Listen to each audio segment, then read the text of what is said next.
शरण सविया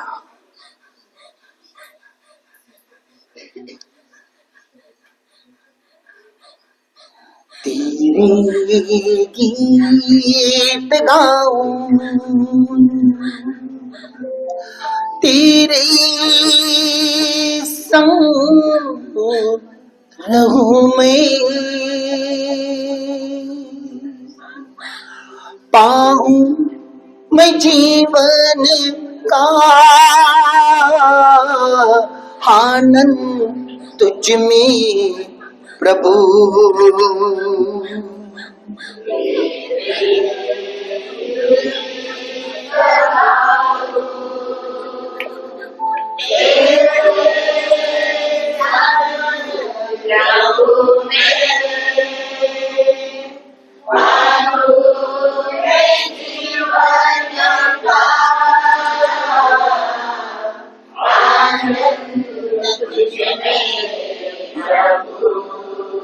तू ही मेरी मंजिल प्रभु,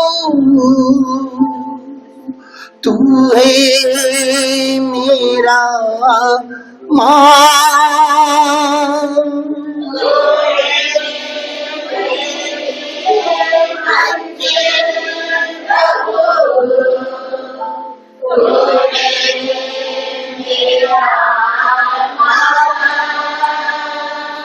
तू है मेरा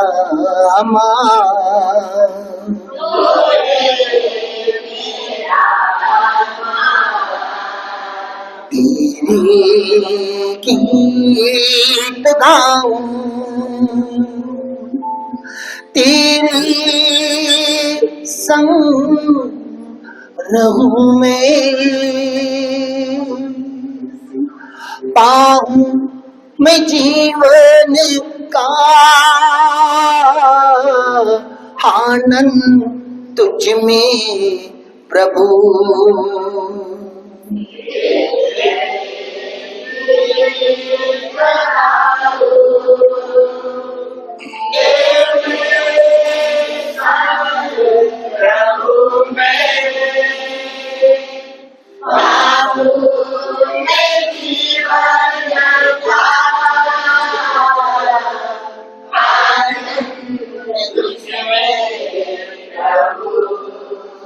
तू है मेरी ज्योति प्रभु, तू है मेरा मसीह,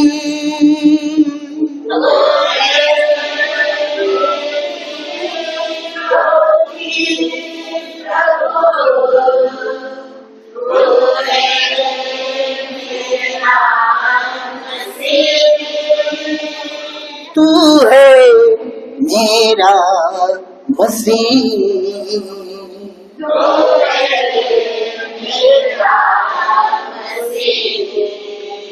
तेरे गीत गाऊं,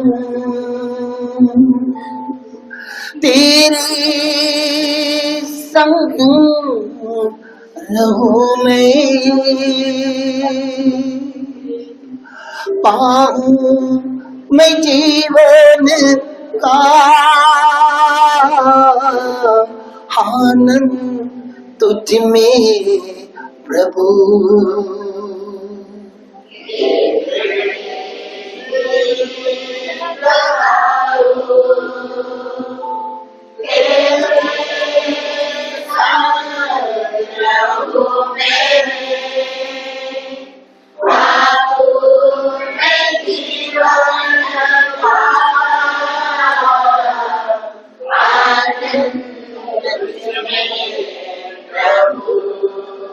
तू है मेरे शांति प्रभु,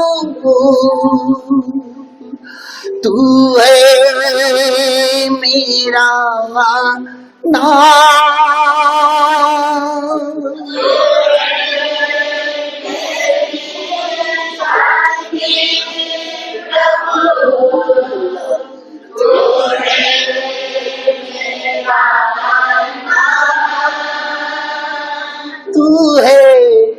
मेरा नाम.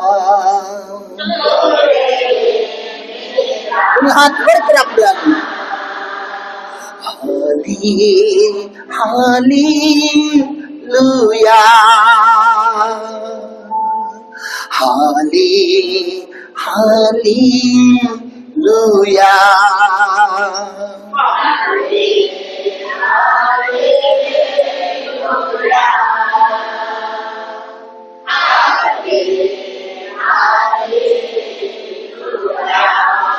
हाली हालेलुया, हाली हाली हालेलुया, हाली हालेलुया,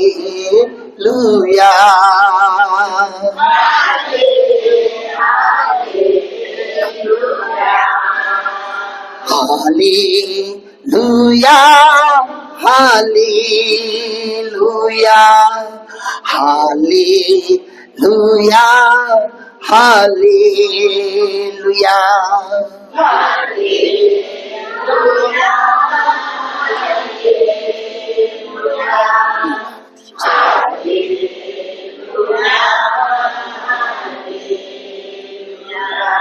हाली हाली हालेलुया, हाली हाली हालेलुया,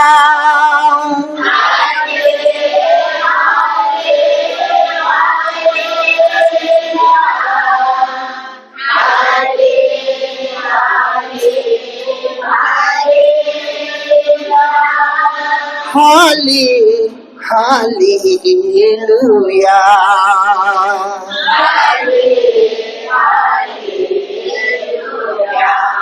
हाली हालेलुया,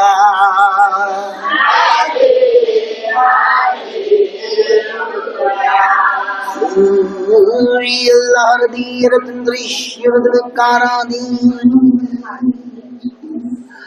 ईश्वा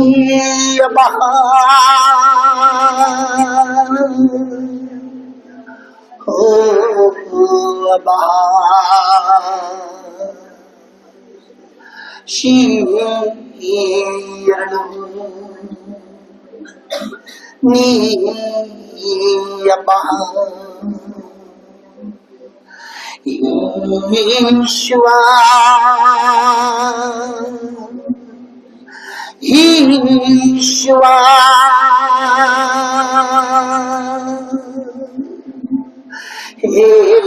ईश्वा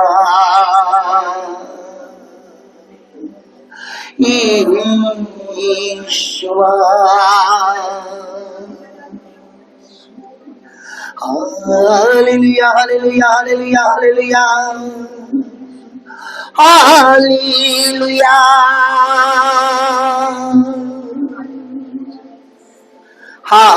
हालेलुया,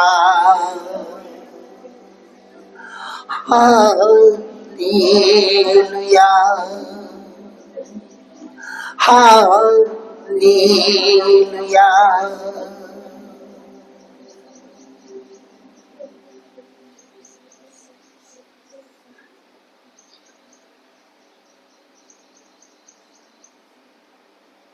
पवित्र सेनाधीश प्रभू, तुझी कितीही स्तुती केली तर ती तितकीच कमी आहे. आज येशू देवा, तू आम्हावर प्रेम करतोस म्हणून हा सुंदर दिवस आम्हा प्रत्येकाच्या आयुष्याला तू सोडलेला आहेस. आणि ही तुझी दया, ही तुझी कृपा, ही तुझं प्रेम आहे. आणि तो प्रेमच आम्हाला तुझ्या चरणी या वेळेला ओढून आणलेला आहे. कारण तू आम्हाला तुझ्या जवळ यासाठी बोलवतोस की आम्ही तुझ्या पूर्णतेने पूर्ण व्हावं. तर आम्ही जेव्हा तुझ्या जवळ येतो आमच्यातली सर्व अपूर्णता तू काढून टाकतोस, म्हणून आम्ही तुला धन्यवाद देतो. माझ्या देवा, आज तू तुझ्या पवित्र वाणी आणि वचनाद्वारे आम्हा प्रत्येकाशी बोल, कारण तुझी वचन आम्हा मानवाकरिता जीवन आणि आत्मा आहे. कारण तो दुधारी तलवारीपेक्षा तीक्ष्ण असून प्रत्येक मज्जातंतूला दुभागणारा, हाडांच्या आरपार जाणारा, सांध्यांना दुभागणारा, मनाचं परीक्षण करणारा, विचाराचं परिवर्तन करणारा तो वचन आहे. आज तू बोलत असताना प्रभू ते ऐकणारे कान, समजणारे बुद्धिमत्ता दे.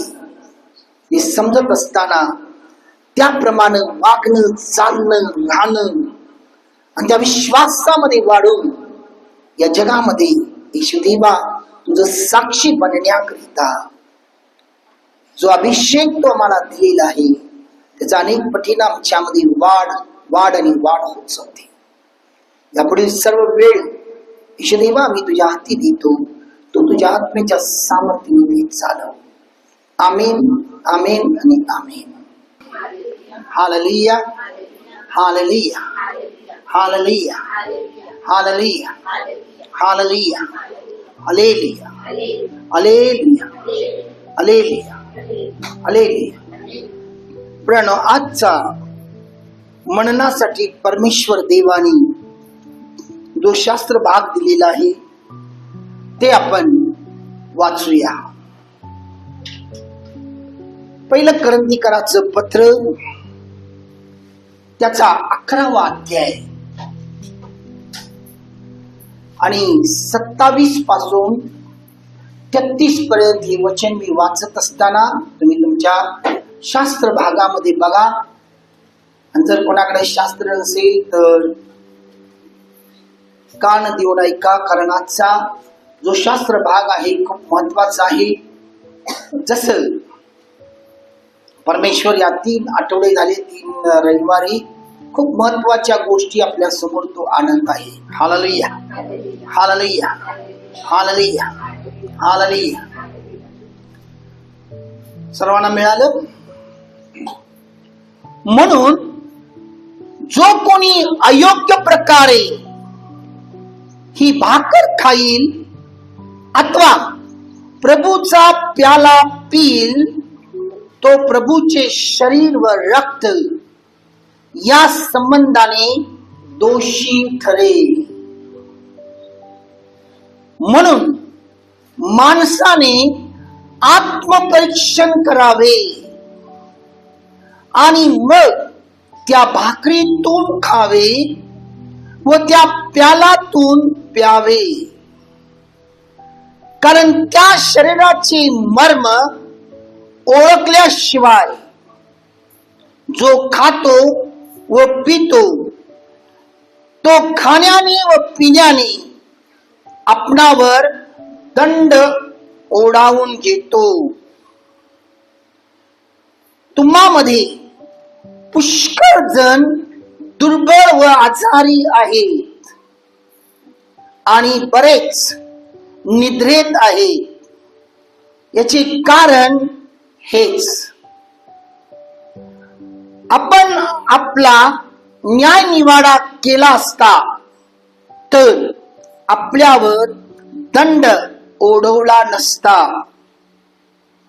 ज्या अर्थी आपल्यावर दंड ओढवला आहे त्या अर्थी आपल्याला प्रभूकडून शिक्षा होत आहे, अशा हेतूने की जगाच्या बरोबर आपल्याला दंडाज्ञा होऊ नये.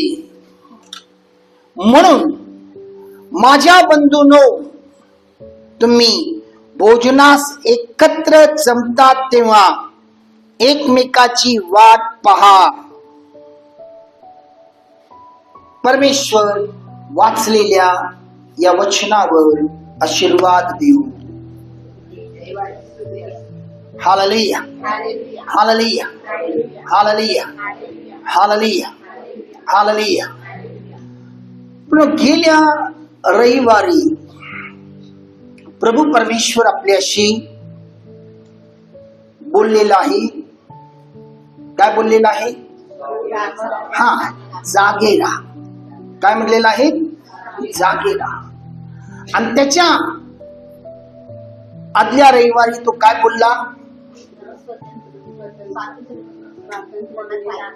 कोणाचं ऐकावं? लक्षात घ्या.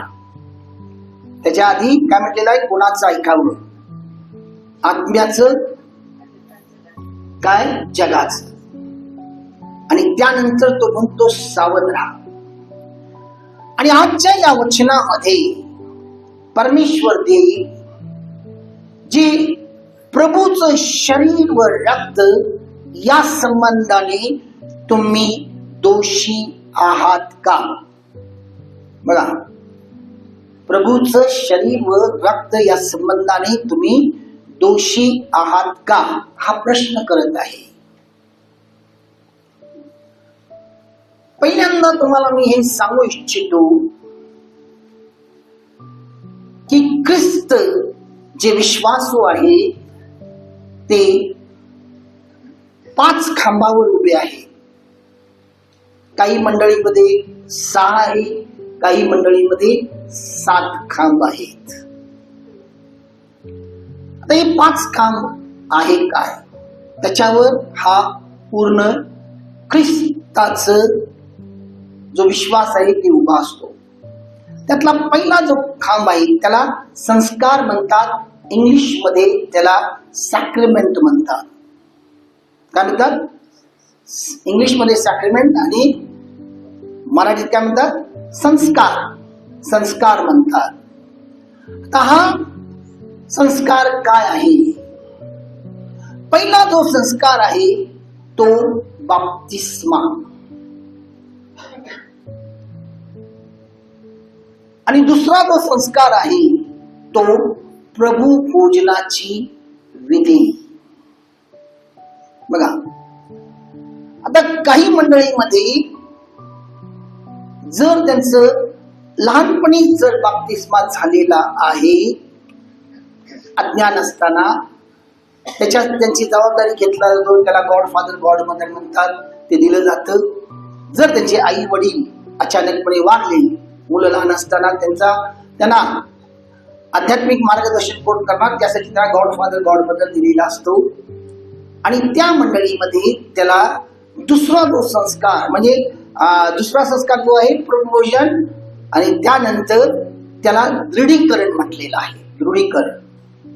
दृढीकरणाची विधी, त्याला कॉन्फर्मेशन म्हणतात. Hallelujah, hallelujah, hallelujah.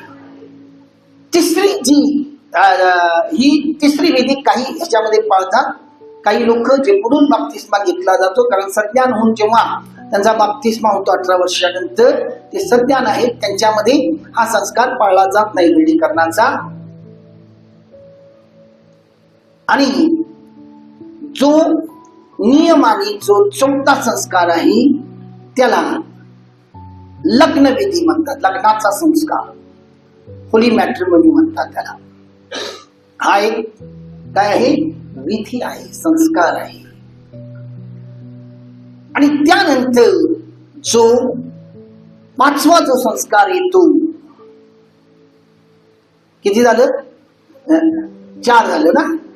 5वा जो संस्कार येतो त्याला शेवटचा संस्कार म्हणतात. लोक जर आजारी आहेत, आता ते त्यांचं या पृथ्वीवरचा दिवस संपलेला आहे, त्यांचा मोक्ष मिळणार आहे, त्याला लास्ट सॅक्रेमेंट म्हणतात इंग्लिशमध्ये. त्याला शेवटची विधी म्हणून तो दिला जातो, शेवटचा संस्कार. आणि जो 6वा संस्कार काही ठिकाणी पाळला जातो, तो 6वा पाळला जातो, तो म्हणजे काय आहे? अंत्यविधी, म्हणजे बॅरियल म्हणतात. बघा, जो मेल्यानंतर त्याला पुरलं जातं, तो शेवटचा संस्कार. हे 6वा झाला. तर काही मंडळीमध्ये असं असते की हे जे काही पहिलं 2 संस्कार जे होतात, फक्त ठराविक 1, 2 ते 3 मंडळा या वापरतात. तो म्हणजे बाप्तिस्मा, त्यानंतर प्रभुभोजनाची विधी, त्यानंतर पश्चातापाची संस्कार म्हणून वापरतात. कन्फेशन म्हणतात त्याला, पश्चातापाचा संस्कार. आणि अशा प्रकारे काही एकूण 7 संस्कार आहेत. त्यातलं 5 संस्कार जे आहेत त्या 5 संस्कारावर अनेक मंडळ्या काय आहेत, उभे आहेत. आता हा 5 संस्कार जो आहे, ही देवानी हे संस्कार दिलेला आहे आपल्याला. या संस्कारावरती हे ख्रिस्त विश्वासू जे आहे, विश्वासनीय आहेत, ते थांबलेले आहेत. Hallelujah, hallelujah. हे लक्षात ठेवा, तुम्हाला समजणं गरजेचं आहे हा संस्कार काय आहे. कारण अनेक लोकांचा हा विचार आहे की ब्रदर, प्रत्येक रविवारी तुम्ही प्रभू भोजनाचा संस्कार का पाळता, ही विधी का पाळता? कारण काही चर्चेस मध्ये आज पहिला रविवार आहे, पहिल्या रविवारी काही चर्चेस मध्ये पाळला जातो. परंतु बायबल म्हणते ज्या वेळेला तुम्ही एकत्रित येता माझ्या नावाने, त्या वेळेला हा विधी पाळणं गरजेचं आहे. आणि या विधीद्वारे ती भक्ती परिपूर्णता होते. ही विधीद्वारे जेव्हा भक्ती परिपूर्णता होते त्यावेळेला तुम्ही स्वतंत्र होता. Hallelujah, hallelujah, hallelujah, hallelujah. कारण ही विधी जी आहे परमेश्वराने आपल्याला दिलेला आहे, त्याला प्रभू भोज म्हणलेलं आहे. प्रभू भोजनाची विधी म्हणजेच काय, संस्कार. प्रभोजनाची विधी म्हणजे काय, संस्कार किंवा नियम किंवा अनुवाद किंवा विधी किंवा आज्ञापालन किंवा पुनर्मृपण.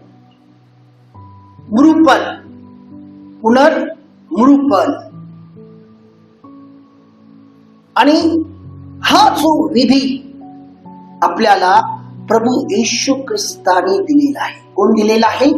प्रभू येशू ख्रिस्ताने दिलेला आहे.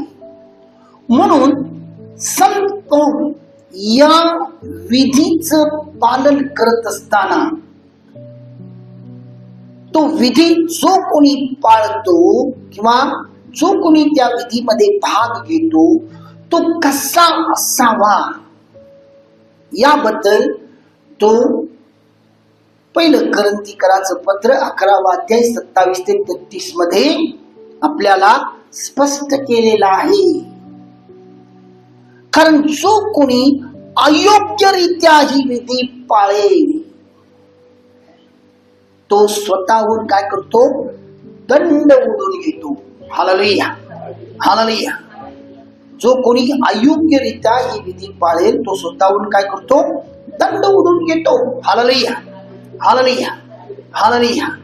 आता काही लोक म्हणतात की आपला परमेश्वर शिक्षा देत नाही. खरोखर तो शिक्षा देत नाही, शिक्षण देतो. दंड याचा अर्थ काय, तो तुम्हाला शिक्षा म्हणजे काय, तुम्हाला तुमचा नाश करण्यासाठी नाही. तो तुम्हाला जो शिक्षा देतोय तो तुमचं शिक्षा नसून त्याचं काय आहे, शिक्षण आहे. आता हा शिक्षा कसा देतो आणि ह्या शिक्षामध्ये तो आपल्याला या गोष्टी समजावून सांगतो, तुम्ही जे काही करत आहात ते योग्य नाही, अयोग्य आहे. आता तरी तुम्ही काय करा, वळा. आणि हीच गोष्ट संत पौल आपल्याला दुसऱ्या पद्धतीनं तो आपल्याला सांगतो. कसं सांगतोय बघा. ऍक्च्युली परमेश्वर जो आहे तो आपल्याला आशीर्वाद दिलेला आहे. Hallelujah, hallelujah. तो वारंवार जेव्हा सांगतो, ज्या वेळेला आपल्याला माहित नाही, पुन्हा मी सांगतो, ज्या वेळेला आपल्याला काहीच माहिती नाही, माहिती नसताना आपल्या हातून जेव्हा चूक घडते चूक घडते त्याला पाप म्हणतात. लक्षात येते? ज्या वेळेला आपल्याला काहीच माहिती नाही आणि माहिती नसताना जेव्हा आपण चुका करतो अज्ञानपणाने, त्याला पाप म्हटलेलं आहे. आणि जेव्हा आपण परमेश्वराजवळ आल्यानंतर परमेश्वर आपल्याशी काय करतो? तो प्रगट करतो. कारण आपण अज्ञान असल्यामुळं आपल्याला मार्गदर्शन करणारा कोण असतोय? जगाचा अधिपती असतोय, पवित्र आत्मा नाही. जगाचा अधिपती असतोय. म्हणून आपल्याला वाटतंय मी जे विचार करतोय ते बरोबर आहे, मी जे बोलतोय ते बरोबर आहे, मी जे कृती करतोय ते बरोबर आहे. बघा, हे सर्व आपण आपल्या मनाचा विचार करून करत असतो. बघा, करत असतो. जसं सुरुवातीला बघितलं, आदामाने हव्वाने केलं, जसं लोटच्या बायकोनं केलं. असे अनेक उदाहरणं आहेत. माहिती असताना जसं आपण बघितलं, प्रेषित आणि येशू बरोबर 3.5 वर्ष फिरले, सर्व आपल्या डोळ्यांनी बघितले, तरी ते चुका केले. ज्या वेळेला तो खांबावर टाकला गेला, त्याने सर्व प्रगट केले होता, त्यांच्या लक्षात राहिलं नाही, सगळेजण पळून गेले. हा त्यांचा अज्ञानपणा होता, त्याला सोडून गेले. पेत्र देखील त्याला नाकारला, देवाने सांगितलं, परंतु त्याला ती जाणीव झाली. कधी? कोंबडा आरवल्यानंतर. मग तो पश्चाताप करतो. तसं अज्ञानपणे घडलं आणि देवाजवळ आल्यानंतर देव काय करतोय? आपल्याला आत्मिक आरसा दाखवतो. आपण आरशासमोर जातोय ना, आहे नाही? जातोय. आपलं केस विंचरण्यासाठी म्हणा, आपलं तोंड बघण्यासाठी म्हणा, आपल्या डोळ्यात काहीतरी गेलं तर बघण्यासाठी म्हणा, आहे की नाही? जातोय. तसं देवाजवळ आल्यानंतर देव आपल्याला तो आरसा दाखवतो. आणि तो आरसा काय आहे? तो आरसा आहे आत्मिक आरसा, की मी कुठं चुकत आहे, म्हणजे आपली सत्सवी कृती जागृत होते. आणि मग आपण पश्चाताप करून त्या गोष्टी सोडून देतो. आणि देवाची कृपा आपल्या जीवनात येते. कधी कधी काय करतोय आपण? नामधारीपणाने वागतोय, ऐकतोय, परंतु त्याप्रमाणे वागत नाही, त्याप्रमाणे करत नाही. मग आपण काय म्हणते? पालक असू दे, कोणी असू दे, त्याला मनावत होते, तो काय मला सांगते, आणि त्याच्या चुका कुठे आहेत आपण बघत असतो. एक लक्षात ठेवा, जो कोणी या पुलपिट म्हटलेला आहे इंग्लिश मध्ये, पुलपिट म्हणजे pull it from the pit, जे खड्ड्यात पडलेले आहे त्यातनं वडायचं काम आहे. या ठिकाणी असलेल्या व्यक्तीला देवाचा दास, देवाने त्याला निवडलेला आहे. जर तो ते वडत असताना त्याला परफेक्ट असणं गरजेचं आहे. जर तो परफेक्ट नाही तर तो त्या पीठमध्ये पडेल, तो पीठमध्ये पडेल. आणि तो जर पडला तर त्याला उचलणारा कोणीच नसतो, कारण तो अपराध आहे त्याच्यासाठी. देव त्याच्याकडे बघत नाही. बघा, आणि जो जर तिथं पडला आणि तो ओरडला योनासारखं, तर देव नक्की त्याला काय करेल? काढेल आणि पुन्हा क्षमा करून उभा करेल. Hallelujah, hallelujah, hallelujah. म्हणून देव आपल्याशी बोलतो तर कोणताही व्यक्ती बोलत नाही, तर बोलणारा तो पवित्र आत्मा आहे. आणि आत्मा आपल्याला मार्गदर्शन करतो. म्हणून आपल्याला काय करणं गरजेचं आहे? देवाचं म्हणजे आत्म्याचं ऐकून देवाच्या मार्गावर चालणं गरजेचं आहे. जेव्हा आपण चालत नाही, आता संत पौल आपल्याला सुंदर तऱ्हेने सांगते. आपण पहिलं करंथीकराचा 10वा अध्याय काढूया आणि मी वाचतो, तुम्ही तुमच्या बायबल मध्ये बघा. हालेलुया. खूप विनवून सांगत आहे तो. सगळ्यांना मिळालं? हा. बंधुजन हो, आपले पूर्वज सर्वच मेघाखाली होते आणि समुद्रातून ते सर्व पार गेले. मेघ व समुद्र यांच्याद्वारे मोशेमध्ये त्या सर्वांचा बाप्तिस्मा झाला. त्या सर्वांनी एकाच प्रकारचे आध्यात्मिक अन्न सेवन केले आणि ते सर्व तेच आध्यात्मिक पाणी प्याले, कारण ते आपल्या मागे चालणाऱ्या आध्यात्मिक खडकातून पीत होते. तो खडक तर ख्रिस्त होता. या गोष्टीविषयी तुम्ही अजाण असावे अशी माझी इच्छा नाही. तरी त्यांच्यापैकी बहुतेकाविषयी देव संतुष्ट नव्हता. यामुळे त्यांचा रानात नाश झाला. या गोष्टी आपल्याला उदाहरणादाखल झाल्या अशा हेतूने की त्यांनी लोभ धरला, तसा आपण वाईट गोष्टींचा लोभ धरू नये. त्यांच्यापैकी कित्येक मूर्तीपूजक होते, तसे तुम्ही होऊ नका. लोक खावयाला प्यावयाला बसले, नंतर नाच तमाशा कराव्यास उठले, असे शास्त्रात लिहिलेले आहे. त्यांच्यापैकी कित्येकाने जार कर्म केले व ते एका दिवसात 23,000 मरून पडले. तेव्हा आपण जर कर्म करू नये, आपण जार कर्म करू नये.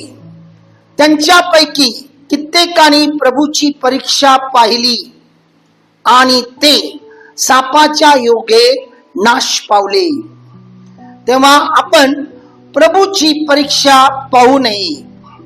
त्यांच्यापैकी कित्येकाने कुरकुर केली आणि ते संहारकर्त्याकडून नाश पावले. तेव्हा तुम्ही कुरकुर करू नका. या गोष्टी उदाहरणादाखल त्यांच्यावर गुदरल्या आणि जे आपण युगाच्या समाप्ती प्रत येऊन पोचलो आहोत त्या आपल्या बोधासाठी त्या लिहिल्या आहेत. म्हणून आपण उभे आहोत असे ज्याला वाटते त्याने पडू नये म्हणून सांभाळावे. Hallelujah, hallelujah, hallelujah, hallelujah, hallelujah. प्रियानो, संत पौल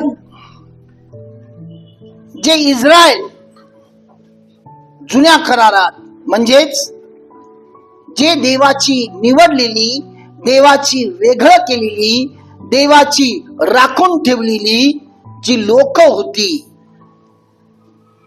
त्या लोकांना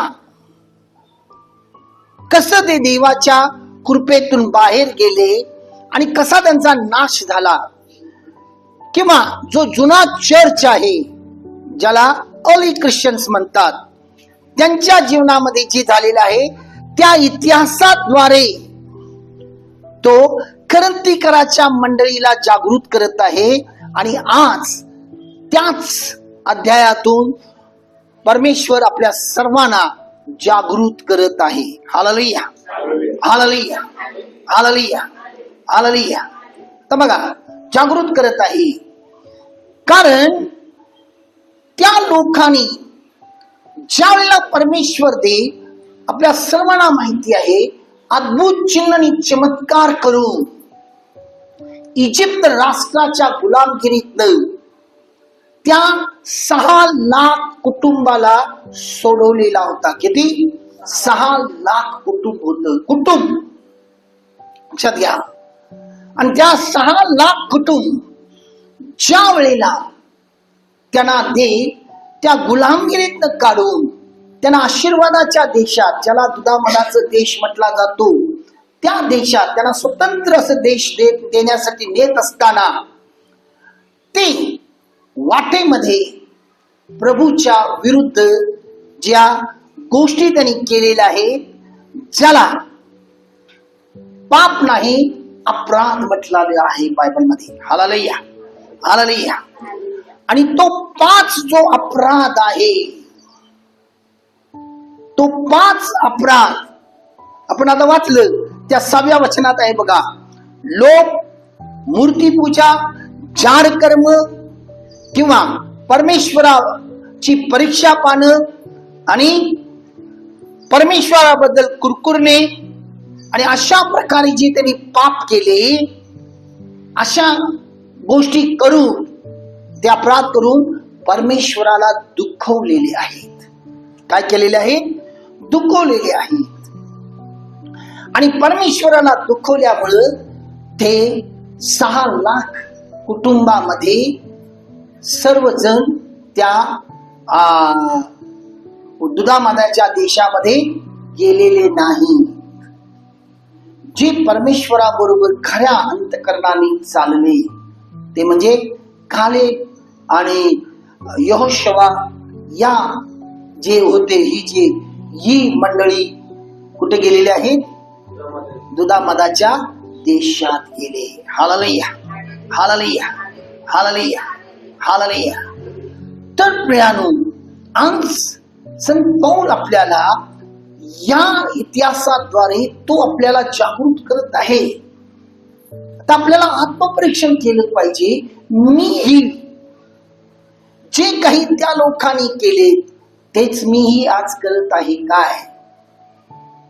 बघा, पण ही 5 गोष्टी जे आहे, ज्याला अपराध म्हटलेला आहे, ते आपण बघूया हे आहे काय. पहिली गोष्ट कोणती आहे? मोह. Hallelujah, hallelujah. आता मोहाबद्दल देवाने स्वतः त्याच्या हाताने लिहून दिलेल्या त्या 10 आज्ञापैकी एक आज्ञा आहे, जी शेवटची आज्ञा आहे बघा त्या ठिकाणी. आणि त्यामध्ये तो काय म्हटलेला आहे? आपल्या शेजारच्या स्त्रीची अभिलाषा धरू नको, आपल्या शेजारच्या घराचा लोभ धरू नको, त्याचे शेत, दास, दासी, बैल, गाढव अथवा आपल्या शेजारची कोणतीही वस्तूंचा याचा काय करू नकोस? लोभ धरू नको, लोभ धरू नको.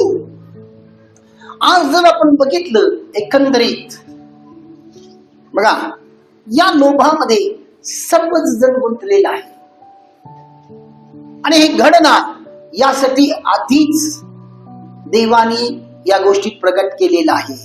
इर्मिया त्याचा 6वा अध्याय आणि 13व्या वचनात या ठिकाणी बायबल म्हणते बघा, कारण लहान थोर सर्व स्वतःला हपापलेले आहे. बघा, लहान थोर स्वतःला हपापलेले आहे. संदेशापासून याजकापर्यंत सगळेच कपटाचा व्यवहार करीतात. सगळेच काय करत आहेत? कपटाचा व्यवहार करतात.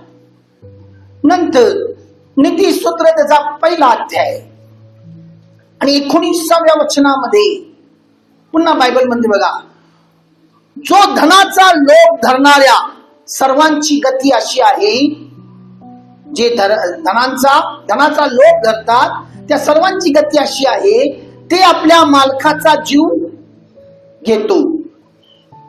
ते आपल्या मालकाचा जीव घेतात. आपला मालक कोण? मोठ्याने बोला. हा, येशू. तो आपला मालक आहे. ज्याला तो लोभ आहे तो काय करतोय?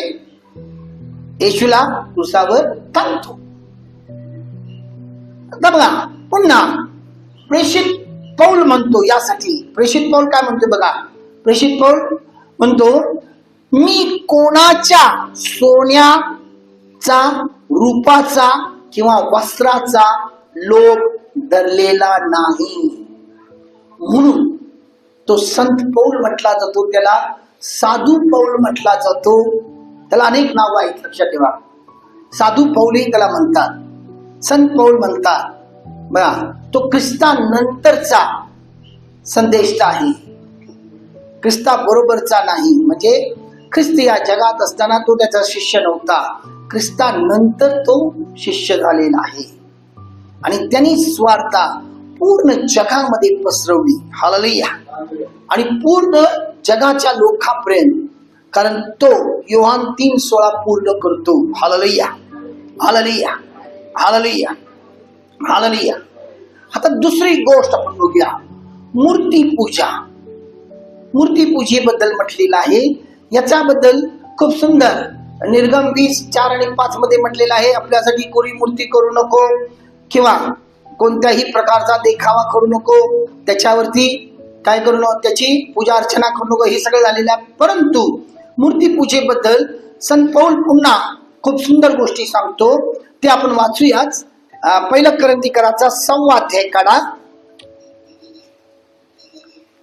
1 कोरिन्थीकराचं 6 अध्याय. Hallelujah, hallelujah, hallelujah, hallelujah, hallelujah. आणि या ठिकाणी मी वाचतो, तुम्ही तुमच्या बायबल मध्ये बघा. 9 ते 11 हे वचन मी वाचतो. 6 अध्याय 9 ते 11. अनीतिमान माणसांना देवाच्या राज्याचे वतन मिळणार नाही. अगदी स्पष्ट म्हणतोय, अनीतिमान माणसांना देवाच्या राज्याचे वतन मिळणार नाही, हे तुम्हाला ठाऊक नाही काय? फसू नका. जार कर्म, मूर्तीपूजक, व्यभिचारी, स्त्रीसारखा संभोग देणारे, पुरुषासारखा संभोग घेणारे, चोर, लोभी, मद्यपी, चहाड व वित्त हरण करणारे यांना देवाच्या राज्याचे वतन मिळणार नाही. आणि तुम्हापैकी कित्येक तसे होते. बघा, होते. तरी तुम्ही प्रभू येशू ख्रिस्ताच्या नावाने आपल्या देवाच्या आत्म्यात धुतलेले, पवित्र केलेले, नीतिमान ठरलेले असे झाला आहात. ज्यावेळेला आपण ख्रिस्ताला स्वीकारलो, त्यावेळेला तो आपल्याला या सगळ्यापासून आपली काय केलेलं आहे, मुक्तता केलेली आहे आणि तो आपल्याला शुद्ध केलेला आहे. Hallelujah, hallelujah, hallelujah, hallelujah. कारण अशी जी पाप करतात, बघा, अशी जी लोक त्या पापात आहेत, त्यांच्यावरती प्रकटीकरण 22 आणि 5 मध्ये म्हटलेलं आहे, अशा लोकांना देवाच्या राज्यापासून बाहेर ठेवण्यात येतो. प्रकटीकरण 22 आणि 15 मध्ये म्हटलेलं आहे. Hallelujah, hallelujah. आता तिसरी गोष्ट आपण बघूया. तिसरी गोष्ट काय म्हटलेलं आहे, व्यभिचार करू नको.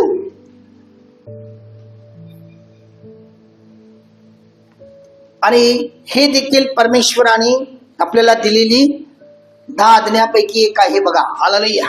निर्गम 20 आणि 14 मध्ये या गोष्टी म्हटलेल्या आहे. पण संत पौल आपल्याला काय म्हणतोय हे आपण वाचूया. 1 कोरिन्थीकराचं पत्र, त्याचा 5वा अध्याय 9 ते 11. कारण मी तुम्हाला मुद्दाम हे शास्त्राचा तुम्हाला हे देत आहे, कारण मी माझ्या मनाचं काही सांगत नाही. Hallelujah, hallelujah. यामध्ये बी आपण 9 ते 11 वाचूया. तुम्ही जाड कर्माची संगत धरू नये असे मी आपल्या पत्रात तुम्हास लिहिले होते. तथापि या जगाचे जार कर्म, लोभी, वित्त हरण करणारे व मूर्तीपूजक याची संगत मुळीच धरू नये असे माझे म्हणणे नाही. कारण तसे कराल तर तुम्हास जगातून निघून जावे लागेल. म्हणून मी तुम्हास जे लिहिले होते त्याचा अर्थ असा की बंधू म्हटलेला असा कोणी जर जार कर्म, लोभी, मूर्तीपूजक, चहाड, मद्यपी किंवा वित्तहरण करणारा असला तर तशाची संगत धरू नये. म्हणजे तुमची संगत कोणाबरोबर आहे ही खूप महत्वाचं आहे. त्यांच्या पंक्तीस बसू नये. त्यांच्या पंक्तीस काय करू नये तुम्ही? बसू नये. कारण जे बाहेर आहेत, बसू नये, त्यांच्या पंक्तीशी बसू नये. म्हणजे अशा लोकांशी संबंध ठेवू नका, अशा लोकांची मैत्री करू नका, अशा लोकांच्या बरोबर कोणत्याही प्रकारच्या पंक्तीशी बसू नका. यापासून तुम्हाला काय राहिलं पाहिजे? सावध राहणं गरजेचं आहे. Hallelujah, hallelujah, hallelujah, hallelujah. आणि पुन्हा संत पौल इवन लग्नाच्या बाबतीत मी सांगतोय की खूप सुंदर नवरा बायकोचं जे काय म्हणतात त्याला संबंध जो आहे प्रेमाचा, त्याबद्दलही सांगतो. इब्रीकराचा 13वा अध्याय आणि 4थ्या वचनात बघा. इब्री 13 आणि 4 मध्ये, लग्न सर्वस्वी आदरणीय असावे. लग्न सर्वस्वी आदरणीय असावे व अंतरून निर्दोष असावे. अंतरून काय असावं? निर्दोष असावे. माहितीये काही लोक जे लग्न जे करतात, नवरा बायकोचा जो संबंध आहे, जो अंतरून आहे, त्याला एक प्रकारचा संस्कार विधी म्हटलेला आहे. तो अंतरून जो आहे तो विधीचा मेच आहे. म्हणजे इतकं पवित्र. म्हणून ख्रिस्तामध्ये जो लग्न केला जातो तो एक प्रकारचा कवच आहे. तो कुठल्याही प्रकारचा कॉन्ट्रॅक्ट नाही. सही केलं आणि लग्न झालं. कोर्टात जातोय आपण बघा, सही केलं, लग्न झालं, एकमेकांना हार घातलं, झालं, तसं नाही. म्हणून येशूनं म्हटलेलं आहे, देवानी जोडलेलं माणसाने तोडू नये. हे देवानी दोघांना एकत्र केलेलं आहे. म्हणून ती विधीला देखील आपल्याला खूप मान देणं गरजेचं आहे. म्हणून देवाने एक मर्यादा घालून दिलेली आहे. स्त्रीची मर्यादा काय आहे? ती आपल्या नवऱ्याचा आदर करावं. आणि नवऱ्याची मर्यादा काय आहे? तो आपल्या स्त्रीवर प्रेम करावं. कारण स्त्रीसाठी नवरा मस्तक आहे आणि नवऱ्यासाठी स्त्री जी आहे ती त्याचं शरीर आहे. शरीर आहे. Hallelujah, hallelujah, hallelujah. आपण स्तोत्र 73 काढूया. स्तोत्र 73 काढा. Hallelujah, hallelujah, hallelujah. आणि त्या ठिकाणी स्तोत्रकर्ता काय म्हणतो बघा. आपण स्तोत्र 73 आणि 27 पासून आपण वाचूया. 27 पासून. Hallelujah, hallelujah. पहा, जे तुझ्यापासून दूर जातात ते नष्ट होतात. जे परमेश्वराचं ऐकत नाही, परमेश्वराविरुद्ध अपराध करून, पाप म्हणत नाही मी, अपराध करून जेव्हा ते दूर जातात ते काय होतात? नाश पावतात, नष्ट होतात. अनाचार करून बळकून जाणाऱ्या सर्वांचा तू समूळ नाश करतोस. अनाचार करून काय केलेलं आहे? अनाचार करून बळकून जाणाऱ्या सर्वांचा तू समूळ नाश करतोस. बघा. Hallelujah, hallelujah, hallelujah, hallelujah. म्हणून प्रियानो, आपल्याला खूप या गोष्टींची लक्षात ठेवणं गरजेचं आहे. कारण जेव्हा आपण प्रार्थनेत असतो अधिक, त्यावेळेला आपल्यामध्ये त्याची उपस्थिती असते. कसं? पवित्र आत्म्याद्वारे. आणि पवित्र आत्मा आपल्याला सर्व शिकवतोय आणि तो आपल्याला योग्य मार्गाने चालवतोय. Hallelujah, hallelujah. आता चौथी गोष्ट आपण बघूया. काय म्हणते बघा. लूक हे परमेश्वराची परीक्षा घेऊ नको. लूक 4 आणि 12 मध्ये स्वतः येशू म्हटलेला आहे, जेव्हा सैतान त्याला देवाविरुद्ध चितवतो त्यावेळेला तो काय म्हणतो? येशू त्याला उत्तर देतो, की परमेश्वर जो तुझा देव त्याची परीक्षा पाहू नकोस, असं शास्त्रलेख म्हटलेलं आहे. परमेश्वर जो तुझा देव त्याची परीक्षा पाहू नकोस. बघा, आणि मग सैतान त्याला सोडून निघून गेलेला आहे. Hallelujah, hallelujah. म्हणून त्याचं उदाहरण खूप चांगलं आहे. हनन्या आणि सफीरा, जे प्रेषितांत 5 अध्याय 9 वचनात आहे.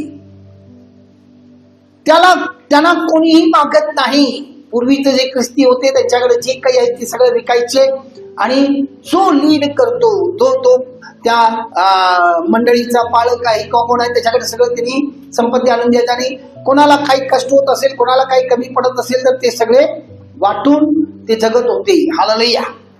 आणि कोण कोणाला विचारत नव्हते. बघा, विचारत नव्हते, हे द्या ते द्या, तुमच्याकडे हे आहे तुम्हाला दिलंच पाहिजे, असं काही जबरदस्ती नव्हती.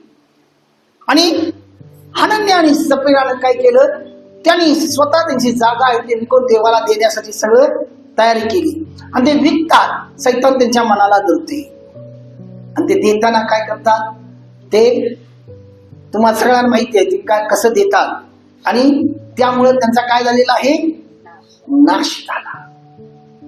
म्हणून फिलिप्पियरांचा 2 अध्याय 14व्या वचनात बायबल म्हणते, कोणतीही गोष्ट तुम्ही करत असताना परमेश्वरासाठी, मग तो दशांश असू दे, उपकार स्तुतीचं दान असू दे, दानार्पण असू दे, काही देताना सगळ्यात पहिली गोष्ट कुरकुर करू नका. किंवा तुमचा योगदान देताना, योगदान म्हणजे तुम्ही या ठिकाणी काहीतरी बाबा तुम्ही देवाच्या मंदिरासाठी स्वतः काम करणार आहात किंवा मदत करणार आहात, इथे येऊन तुम्ही श्रमदान करणार आहात, ह्या गोष्टी करताना कुरकुरून करू नका किंवा त्याची फुशारकी मारू नका. मी करते, हे करते ना, या 4 गोष्टी तुम्ही केला तर तुम्ही काय करता, एक प्रकारे देवाची काय करत आहात, तुम्ही देवाविरुद्ध एक प्रकारचं पाप केल्यासारखं आहे. Hallelujah, hallelujah, hallelujah.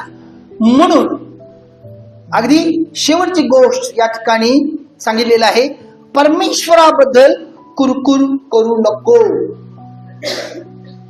आणि हे संत पौल म्हणतोय, कोणती गोष्ट तुम्ही करत असताना काय करू नका, वादविवाद करू नका.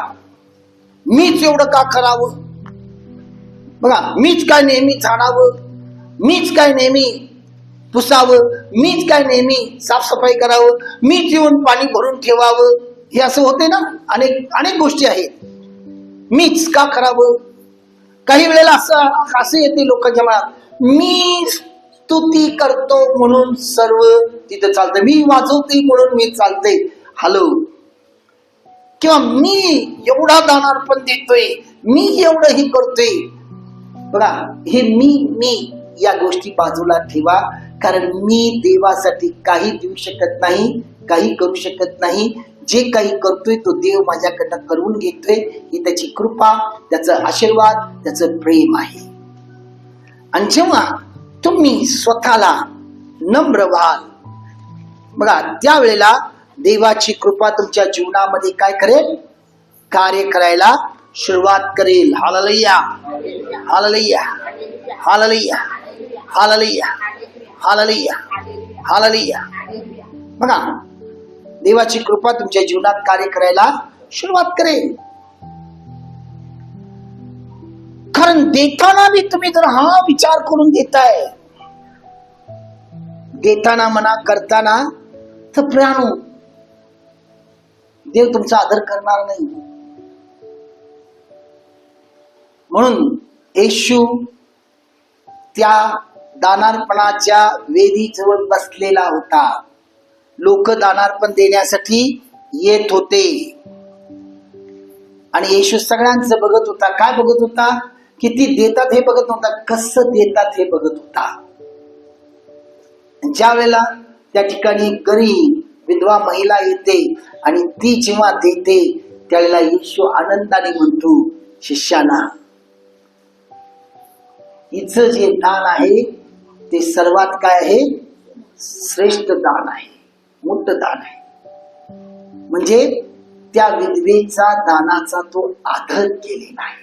हालेलुया, आदर केलेला आहे, आदर करतो, कारण ती मनापासून आपलं सर्वस्व दिलेली आहे.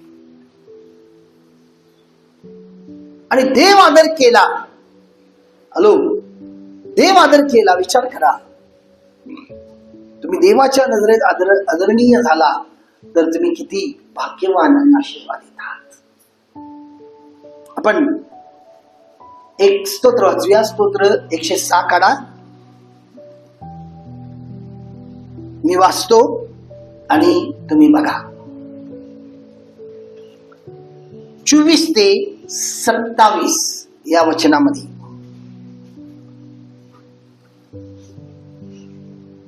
त्यांनी रम्य देश तुच्छ मानिला,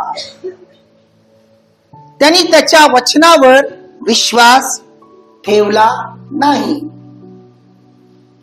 प्रियानो, देव आपल्याला प्रत्येक गोष्टी आशीर्वादित केलेला असतो. म्हणून या ठिकाणी स्तोत्रकर्ता म्हणलो, त्यांनी रम्य देश तुच्छ मानिला, त्यांनी त्याच्या वचनावर विश्वास ठेवला नाही.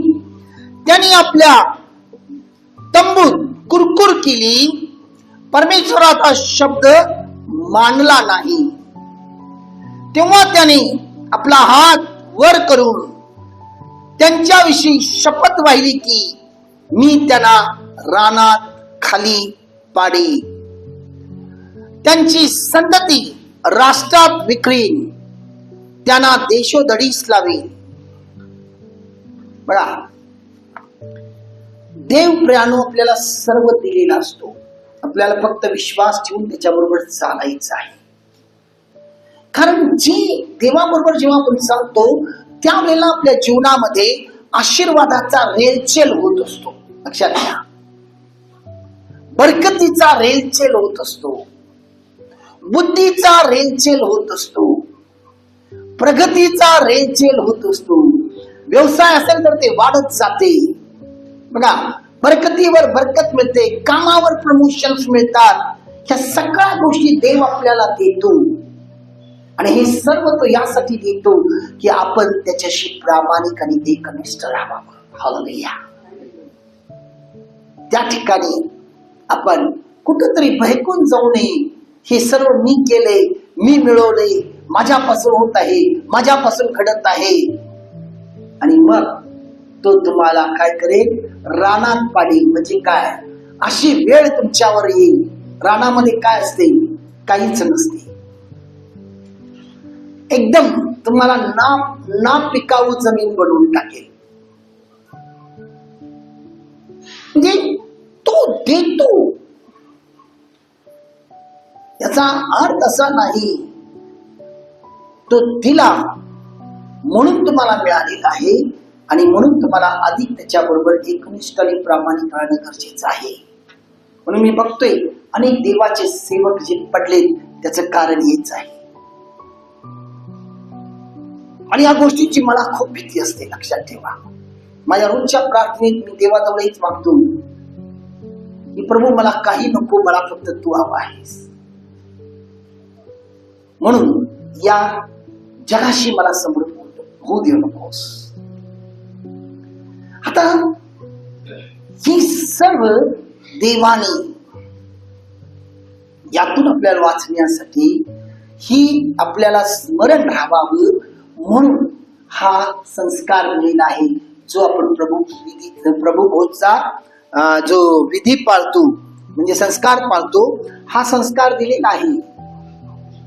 तर हा संस्कार जो आहे, या संस्काराद्वारे येशू आपल्याला त्याच्या प्रेमाची, बघा, त्याच्या प्रेमाची आपल्याला स्मरण करून देतो.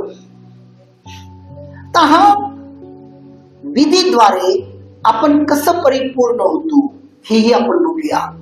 या सगळ्या गोष्टी तुम्ही घरी जाऊन बघा.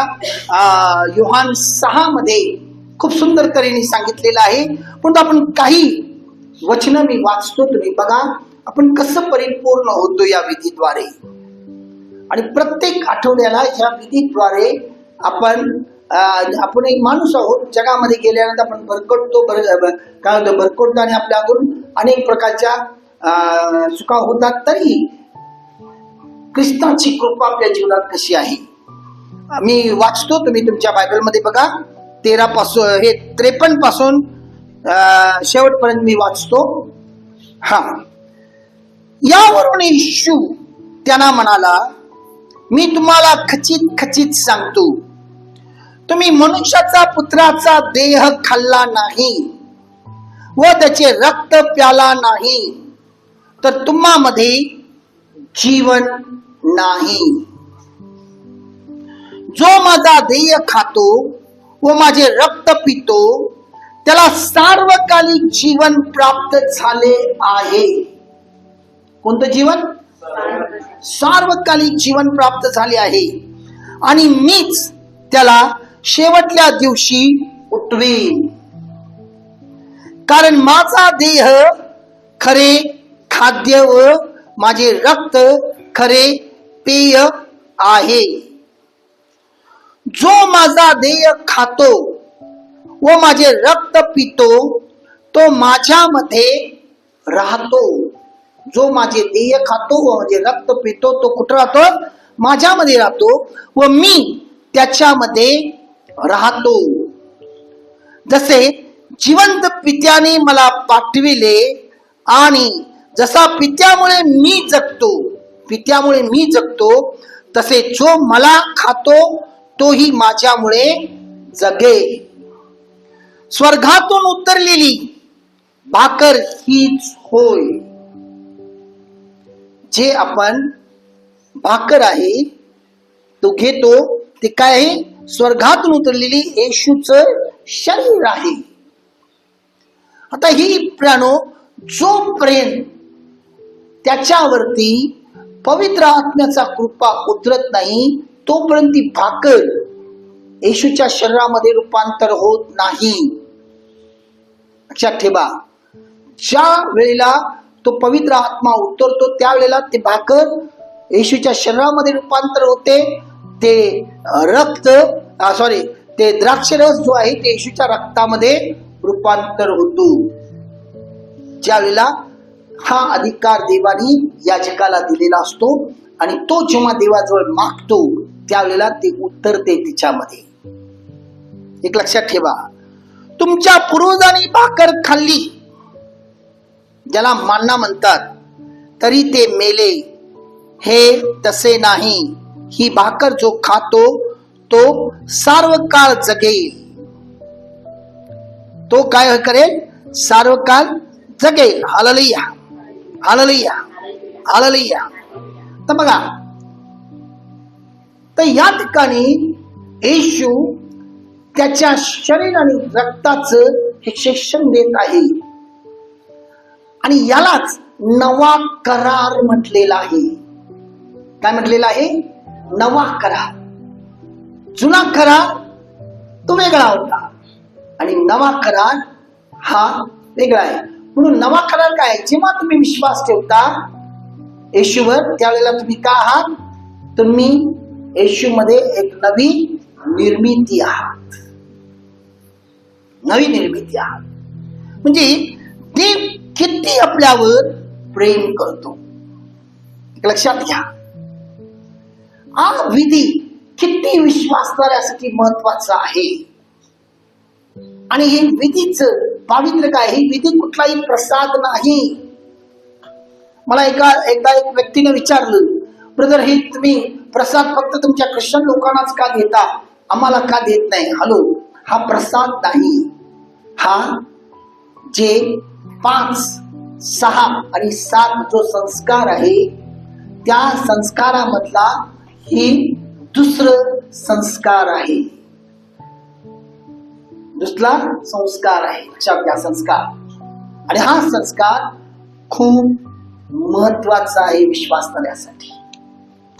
आणि हा फक्त महिन्यातून एकदा काही चर्चेस मध्ये करतात. त्याचं कारण आहे, कारण मंडळी मोठी असल्यामुळं वेळ भरपूर जातो आणि त्या ठिकाणी त्याची सर्व व्यवस्था करण्यासाठी लोक असतात नसतात. त्यामुळं काही महिन्यात एकदा करतात आणि काही मंडळीमध्ये रोज करतात आणि त्या ज्या करण्याचा प्रकार वेगवेगळा आहे. कोणी समोर येऊन घेऊन जातात बघा, कोणी समोर येऊन द्राक्ष रसामध्ये बुडवून ते खातात बघा. कोणाला समोर आल्यानंतर पालक स्वतः त्यांच्या जिभेवर ठेवतात. एवढं पवित्रता आहे. त्यांना ते कधी हातात देत नाहीत. अनेक प्रकार आहे आणि आपण जे प्रकार वापरतोय तो जुना प्रकार आहे. Hallelujah, hallelujah, hallelujah, hallelujah. तर एक लक्षात घ्या, ही विधीद्वारे तुम्ही ख्रिस्तामध्ये पूर्ण होता. तुमच्यातली सर्व अपूर्णता निघून जाते आणि या विधीमध्ये इतकं पावर आहे प्रियानो. हालेलुया. जर तुम्ही खरोखर ती धार्मिकरित्या घेतला, तुम्ही त्याला पाहू शकाल. तुमच्यामध्ये असलेली बंधनं तुटतील. तुमच्यामध्ये असलेला कसलाही रोगराई असू दे, तो रोगराई निघून जाईल. कुठल्याही प्रकारचा दुरात्मा, करणी बिरणी असू दे, त्याचा नाश होऊन जाईल.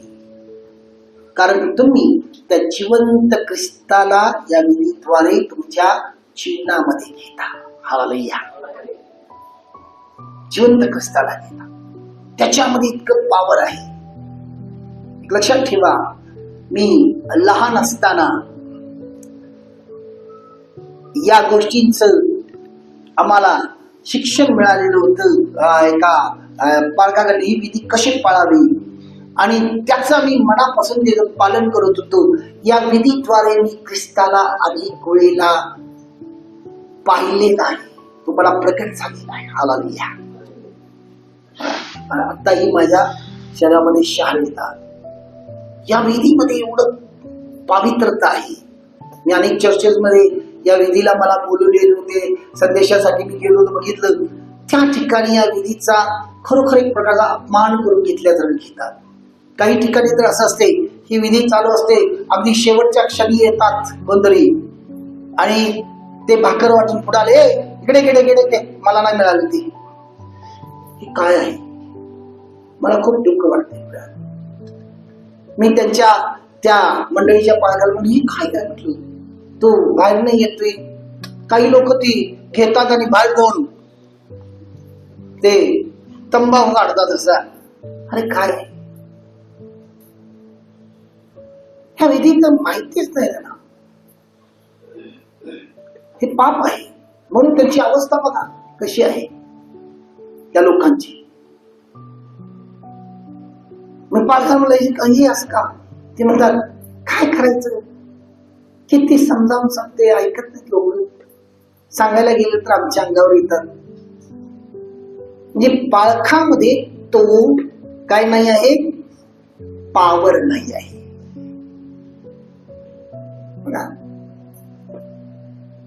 म्हणून मी या बाबतीत खूप स्ट्रिक्ट आहे. इतर वेळेला मी तुमच्यापेक्षा लहान आहे, परंतु भक्तीमध्ये मी कोणालाही कॉम्प्रोमाइज करत नाही. वेळेवर या यासाठीच बघा, वेळेवर या यासाठीच. आणि या सुरुवातीपासून असाल तरच या विधीमध्ये भाग घ्या, नाहीतर घेऊ नका म्हणजे सरळ. काही लोकांना खूप राग येते. आमच्या लोकांनाही पूर्वी खूप राग यायचं, नंतर त्यांना कळत गेलं ब्रदर हे का म्हणतात. खरं खूप महत्वाचं आहे. आपला देव शिस्तबद्ध आहे, बेशिस्त त्याला आवडत नाही. आपण किती शिस्तबद्ध असणं गरजेचं आहे. उगाच याला काहीतरी प्रसाद म्हणून घेतोय किंवा काहीतरी आहे म्हणून घेतोय, हे करू नका. तुम्ही स्वतःवर दंडाज्ञा उडून घेणार. तुम्ही पवित्र घेतला तर तुम्ही बघा तुमच्यामध्ये ख्रिस्त आहे, आणि ज्याच्यामध्ये ख्रिस्त आहे तो काय आहे, या जगामध्ये विजयी आहे. खूप महत्वाचं आहे, लक्षात ठेवा. आज परमेश्वर तुम्हाला हा प्रश्न विचारत आहे, तुम्ही शरणी ग्रंथाद्वारे दोषी आहात का? आजपर्यंत तुम्ही अज्ञानपणे केलेला असाल आज तुम्हाला सत्यता समजलेली आहे. डोळे झाका आणि स्वतः आत्मचिंतन करा. तुम्ही इकडेच नाही, कुठेही तुम्ही मन चर्चमध्ये गेला असाल, प्रभूला जयंतीच्या वेळेला तुम्ही त्याचं योग्यरित्या पालन केलेला नसाल, त्या गोष्टी आठवा आणि प्रभू समोर स्वतःला समर्पण करा. क्षमा मागा. कारण देव तुमच्यावर प्रेम करतो, म्हणून आज तो तुम्हाला या विधीविषयी प्रगट केलेला आहे. विधीचा महत्व काय आहे, ही विधी तुमच्या जीवनासाठी काय आहे, आणि ही विधी तुम्हाला कोणाचं स्मरण करून देते, आणि या विधीद्वारे तुम्ही कोणाला घेत आहात आणि कोणाबरोबर तुम्ही एक होता. आणि विधी मनुष्यासाठी, त्याच्या जीवनासाठी, त्याच्या आत्म्यासाठी किती महत्वाचं आहे.